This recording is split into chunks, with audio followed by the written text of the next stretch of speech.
was fishing around in the bottom of the tank and I found this. It looks like a leaf on the bottom. I don't know how that got in there, unless it flowed in through one of the gas stations when they were opened up their lid to fill the trunk. But that was about all that was in there. I stuck a magnet on a probe down in there to see if it come up with any metal, and it was clean. So now I'm going to go ahead and look at this guy. And the filter seems to be clean, but you don't want to see me. You want to see the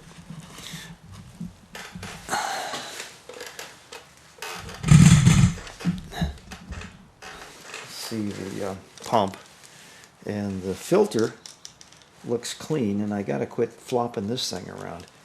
This thing is basically just looks like a little slider bar on a bunch of little like commutator bars, and then that must be some kind of variable resistance. And then got the top of the pump and pump motor, which I've got to take out. It's in here, and then it looks like it's got two different sizes. The black wire goes to the smaller pin and the blue wire goes to the wider pin, and then these we don't mess with. So let me get off the I think I only have to take off the bottom pump, this part right here. I got to pull this off, and I think there's in the kit, I can get up inside of each one of these things. I don't know if you can see up here, there's a little guy, which I think is for that purpose. And there's one in each one of these packages. And this one here almost looks like it would be a perfect fit, maybe. Well, no, this one would be better when it would fit on the bottom like that. I'll debate whether I use these filters or stay with the OEM.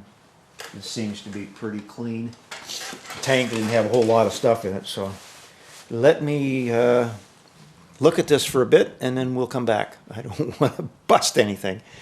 Well, I've been looking at it. I had a little tiny baby clamp here that I just clamped onto the frame housing to keep the arm from flopping around so much. And there's, on the bottom, there's 1, 2, 3 of these little clips that need to be pried off. I've got one pried.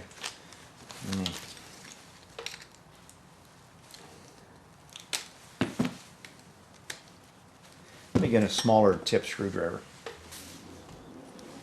Got to figure out how to hold this thing so I'm not screwing with this part. Okay, I got my little tiny screwdriver here. Got this one up. Popped another one off. Flip it over. Let me see there.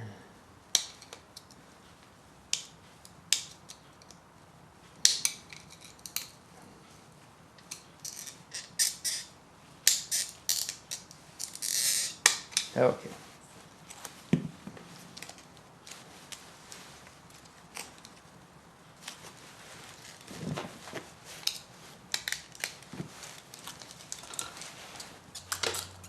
Okay. We need to pull the wires off now. The blue one goes to the wide one, and the brown one goes to the narrow one. And there comes out the pump. Ah! Onto my lap. Okay.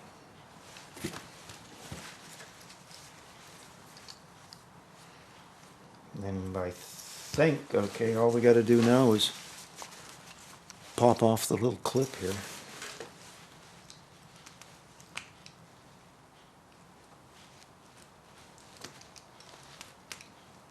Which may be easier said than done. And I think I'm going to make a mark on the sides as to which way this thing goes back in again. When you're prying around to get this little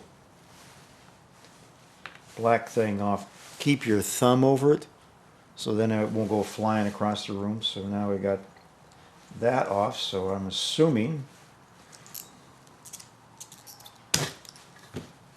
ah, no! Okay. And it goes back like that. Okay, so we got the pump off.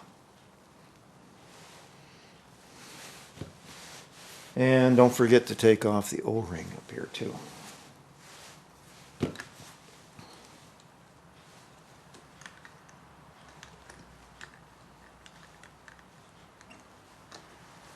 It's interesting how that goes. You see it's got the little opening in here, and this one's got a little tit on the side. And it's set in like that.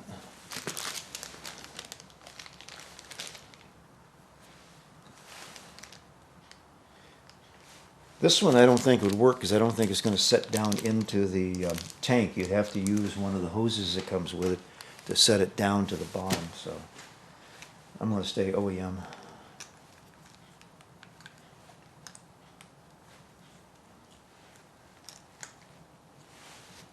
Okay.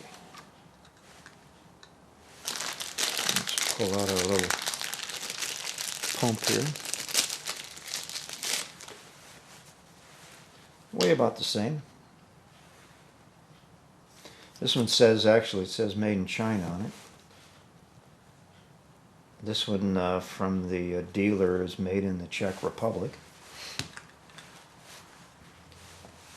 So let's set these guys together and see if there's any difference. No, they line up the same. Let me zoom in here. Both of them look the same. Let me pull off the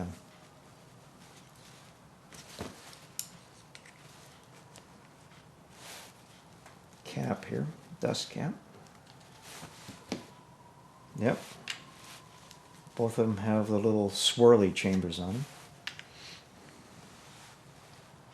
And let's take off this end to see.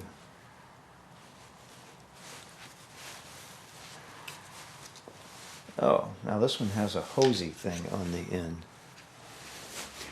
Well, it's not going to fit. The new pump had that hose bib fitting on the end, and when you look down at the end of it, you can't cut it off because there's a little valvey thing. If you look into the end, well, you can't see, but the end of this one, you can see there's like a little, I don't know, maybe a check valve or something to keep it primed or keep from backflowing through the pump. And then that one on the new one is up at the very end of the barb, and I'm not going to change it over to have that pump without all the whatever all this is. I believe this is the pressure relief valve in here that when it builds up to 38 pounds of pressure, this lifts and then squirts all the gasoline back down into the tank again. So, and I've heard, I remember long time ago, that the real culprit for this was in here. For T-Max Fever was in here. Sticky O-ring. But then everybody was saying that no, it was the pump, so I'll have to get me a new pump. I don't know whether I'm going to get the whole unit, the whole assembly, and hope for a brown dot, or go online and look for the correct pump. Now I've got to send this one back again, so we'll come back when I can have a new pump later.